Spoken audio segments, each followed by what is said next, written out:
Welcome to episode 3.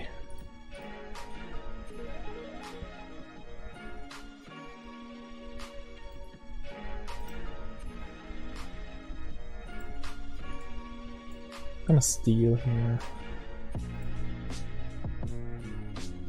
King Jack offsuit from under the gun. It's not always an open.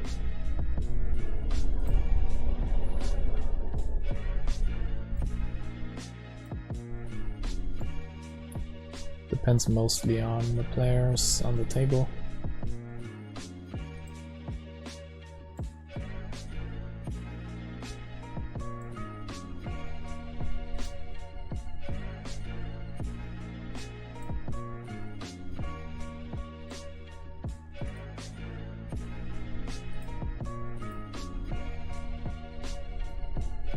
We can set mine 7s here. We could also 3-bet it if we think that people squeeze too much, and we could also just fold as well on cutoff versus UTG. Yeah, I'm gonna overfold the flop already. I'm really just set mining here. Here a fold. Against the min raise I would still mine.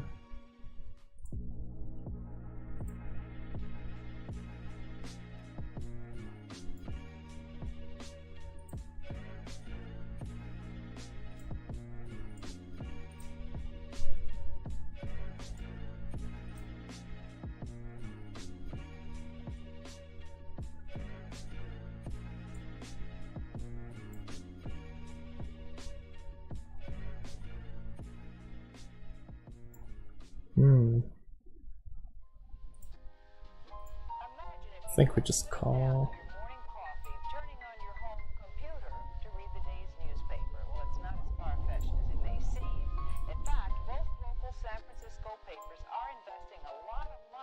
Obviously we can't fold. We get direct putouts. We hit.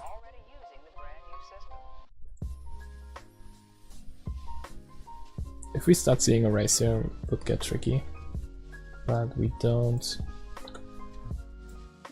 Want to go for value. If they have like 7s with a club, they're gonna call. And also they can have weaker Jack X.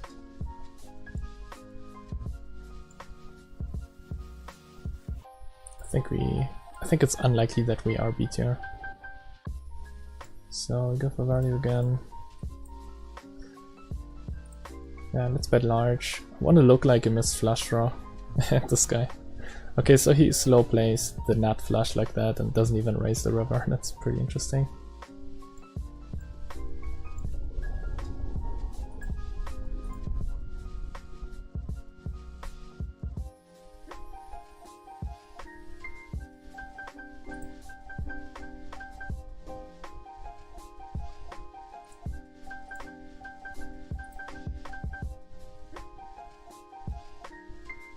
Not the best river.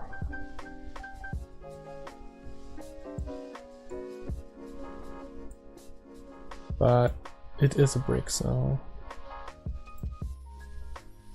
he's gonna fold a lot here because he has so many missed draws. But you can also get a very silly bluff catch here because of the same reason. If he has any pair and he's like, oh okay, this guy's gonna have a lot of missed draws, then he's gonna call. If he thinks that way. If he doesn't think that way, then obviously he's gonna fold pocket 9s every time. I mean, I'm not even sure if he calls the turn with pocket 9s, but I've seen people do it, so. Probably in his range some percentage of the time, and then when I bet the river he's gonna sometimes call it. Like some random person, I don't know if he does it, but. Yeah. I mean, simply because of the reason that people check call draws a lot, they will be folding the river here probably over 50% of the time anyway. Simply because of that reason.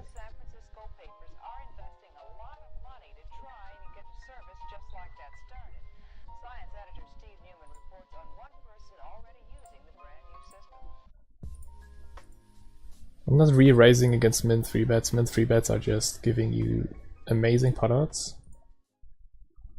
So if you then 3-bet re-raise over their min 3-bet, you have to do it with value only, otherwise it doesn't make sense.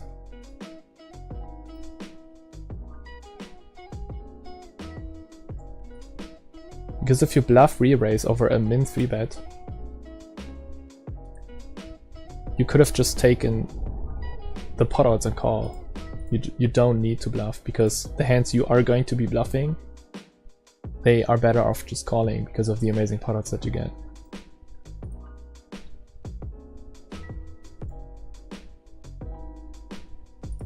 And I mean, one reason why it would be better to re-raise a min 3-bet as a bluff would be if you think that it has higher EV than calling, but that is very unlikely because, I mean, it depends on your definition of a bluff, but bluff already says that you are behind, right? Or you expect to be behind, so how is that higher EV than making a plus EV call? Okay, here we squeeze it. Once this guy folds, we're good, basically.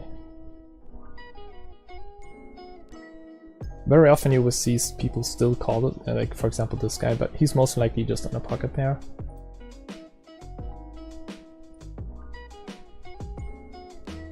And he insta-folded that flop, so he probably did not have a pocket pair, because they will very often call one street with a pocket pair there. So that means he was very loose and had like whatever, like Jack 10 of hearts.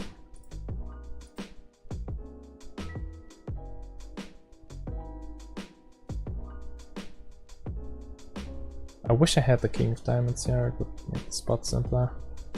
Let's check.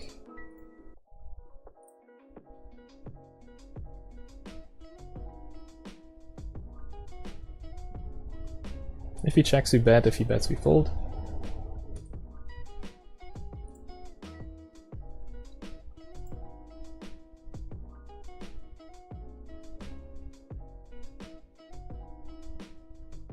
It's a good river to bluff.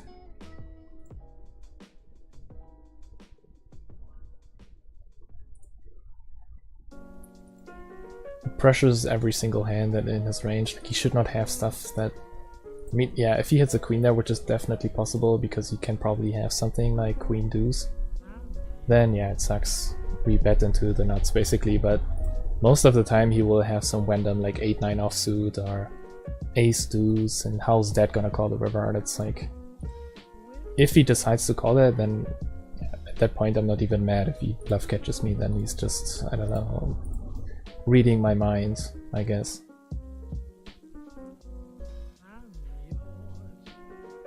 He's just randomly outplaying me. Okay, we can call the 3-bet here.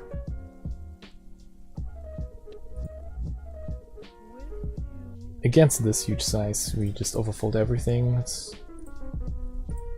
yeah. It's like, it's really... it makes it easy for us.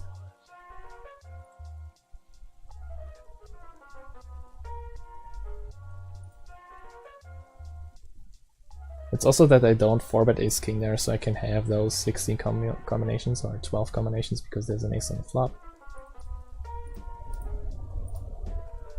So it's like, plays pretty simple if they bet large and like that on those type of boards.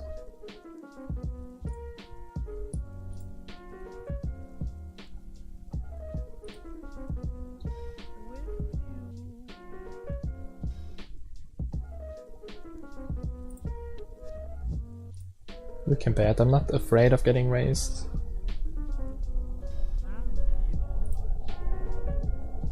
We get it in. It's basically a value bet if we get it in. We have an open-ended straight flush draw. What we could also do is just re-raise like this and fold. I mean, call off and all in. And because I don't think I will make many mistakes if it goes to the turn and he just calls, split it. So how much equity did we have against his nuts, basically? Which is to be expected if he 4-bets all in on a flop. Yeah, we have 48%, so EV-wise we did not make a mistake against this specific hand. But obviously his range is much wider, he can have shitty hands. Once he 4-bets, obviously he doesn't have shitty hands, but then we already have so much invested, and the potouts we get will, even if he has top set of kings here, we're fine. It's really a question about, okay, how does he play something like king jack?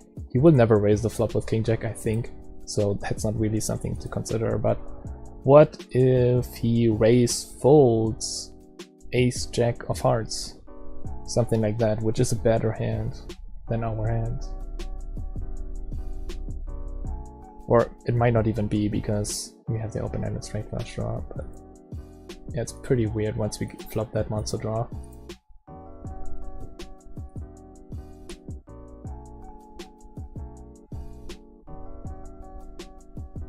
I'm actually gonna be betting.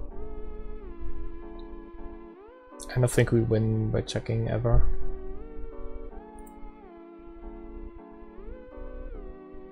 Yeah, I'm gonna give up though. It sucks if he turned a flush draw like king queen of hearts, and then now he's gonna bet the river and I have to fold. So if he shows exactly that, I'm gonna be, wow, it's a similar hand. It's just a draw. He turns a draw, calls, and then doesn't bluff the river with queen high. At that point, I mean, yeah, if we get called by worse hands that then check back the river, then yeah, we basically made a protection bet on the turn. Even though I'm not sure if we bet big enough to protect against 2 live cards plus open-ended straight draw. If I bet half pot, yeah, we're actually not protecting against queen jack here, because he doesn't make a minus EV call. So it's actually totally fine if he plays it like this every single time.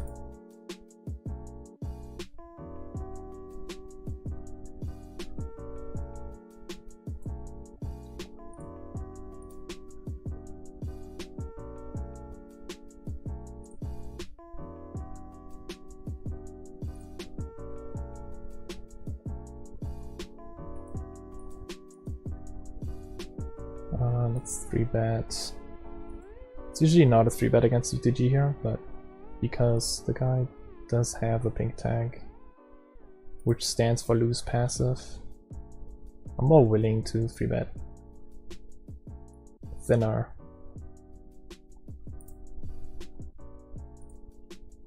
Okay, so sometimes you want to slow play here. Not this time.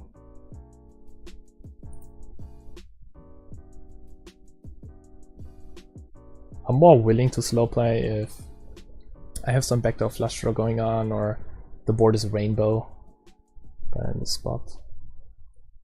I'm bluffing a lot here, so I want to also be value betting strong hands from time to time.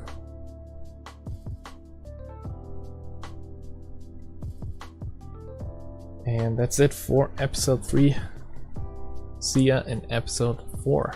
Bye bye.